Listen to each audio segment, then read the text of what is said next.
Hello, my crafty friends. I hope you're having a spooktacular day.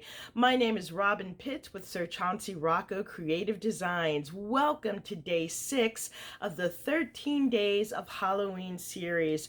Hopefully you all have enjoyed the wonderful Halloween projects that you've seen so far. I know I have been inspired by seeing the fun projects by my crafty goblins and ghoul friends, Rosa Kelly from Rosa Kelly Scrapbooking and Michelle Randolph from Shabby Chic.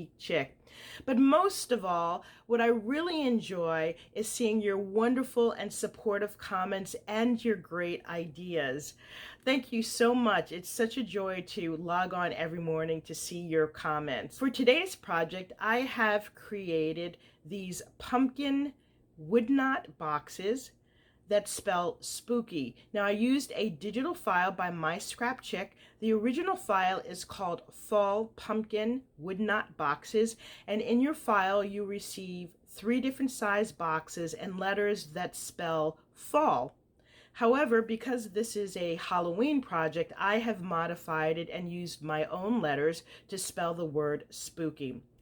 This project is inspired by the wooden pumpkins that you see in Dollar Tree.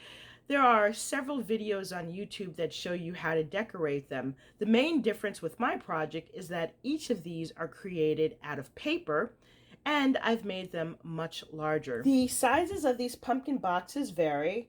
This first pumpkin box here is 4 by 4. The tallest box is 7 by 4, and the medium box is 6 by 4 inches. To create additional stability for the boxes, I did mount each of these on a wooden base that measures 2.5 inches wide by 5 inches. Now, this is a simple piece of crown molding that I purchased from Home Depot.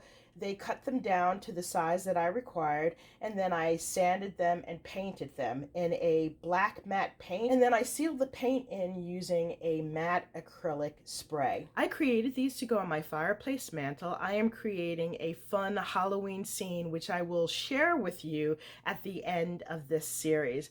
But I love the way this turned out. The actual construction of the box is very easy to put together. I think the most time-consuming part of it was really decorating it and making it fun and spooky but elegant. The other great thing about this project is that it serves double duty. So in this video, I'm going to show you my example for Halloween, and in another video, I'm going to show you the opposite side, which is a fall theme. So now that I've given you an overview of these boxes, I'm going to change my camera and show you each of them one by one. Before I review each of the boxes, I wanted to show you the paper collection that I used. This is by My Mind's Eye, and it's called Happy Haunting. This is a really fun collection, and I also cut all of the letters out from this paper collection.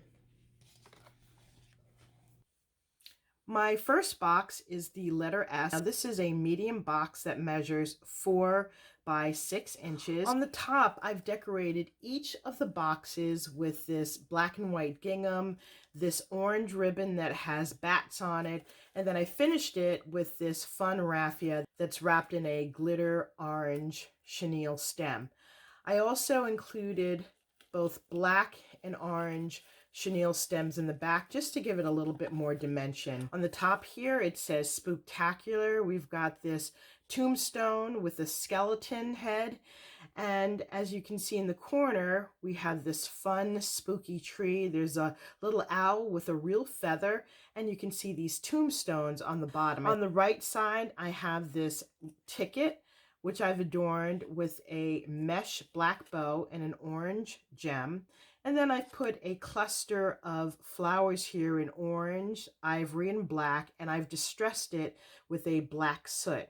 Now this letter here has several different layers. This piece here I cut out from the paper using a fun die, and then I have 3 layers behind it, and then there are 2 layers of cardstock that line the box. And this is what the side looks like. I decorated it with this fun craft paper that's embossed with a fine dot, and then I inked the edges. And this is a close-up of what the wooden pedestal looks like. As you can see, it's very simple and it's just painted black. Now I'm not going to show you the back because that is for a separate fall project. Let's move on to the next letter. This is the letter P. Again, all of the letters have this top ribbon trim. We have this large chipboard skeleton. This is from the paper collection. We've got a little button here that says October 31st, and I have a fun tag here that says Happy Halloween, layered with some sheer orange ribbon and this black and white twine. We have a little spider web here on the bottom, a gemstone spider, and then more flowers. And on the top here, this skeleton has a little raven that's perched on its hand. Now this box measures 7 inches by 4. The next pumpkin box is the letter O. Again, we have the fun bow detail on the top. This says poison. I have little tiny buttons here. This is a spider, and I've included these fun little poison bottles. Depending on how you look at it, there's a different image. So there's a skull, and then there's a label that says poison. We've got another button here that's a black crow, a little flower that I've distressed, and this orange ribbon. And then here's another potion bottle, and you can see how it alternates between the brain and the jar label. Next, we have another letter O, and this one is really fun because it's all about eating delicious, deadly treats.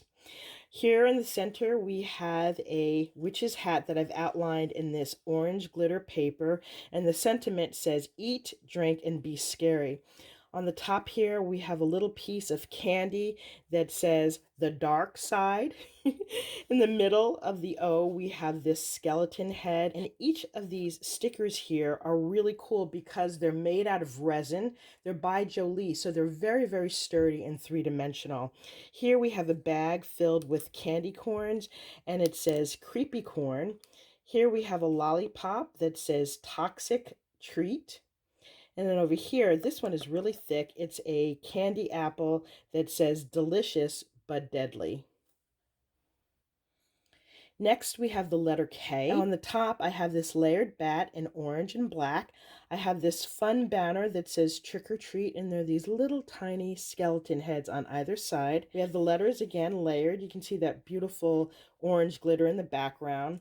We have this owl. This owl is actually from an Anna Griffin Halloween kit. This orange and white gingham bow with a black gemstone, this skeleton button. We have another spider web here in the corner, and a gem spider, and then more flowers, and then a little pocket watch.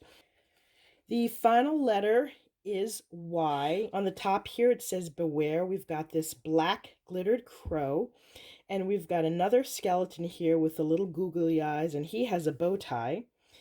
On the left here, we have a little coffin and a keychain. Here you can see a little skeleton on the key. We've got this black layered ribbon, an orange flower that has been distressed, and then I finished it off with these pumpkins, but these are not just any pumpkins. This pumpkin has bats and butterflies flying out of it, and it says boo. And this pumpkin here is a resin pumpkin that's got a beautiful lace doily on the top and a black satin bow.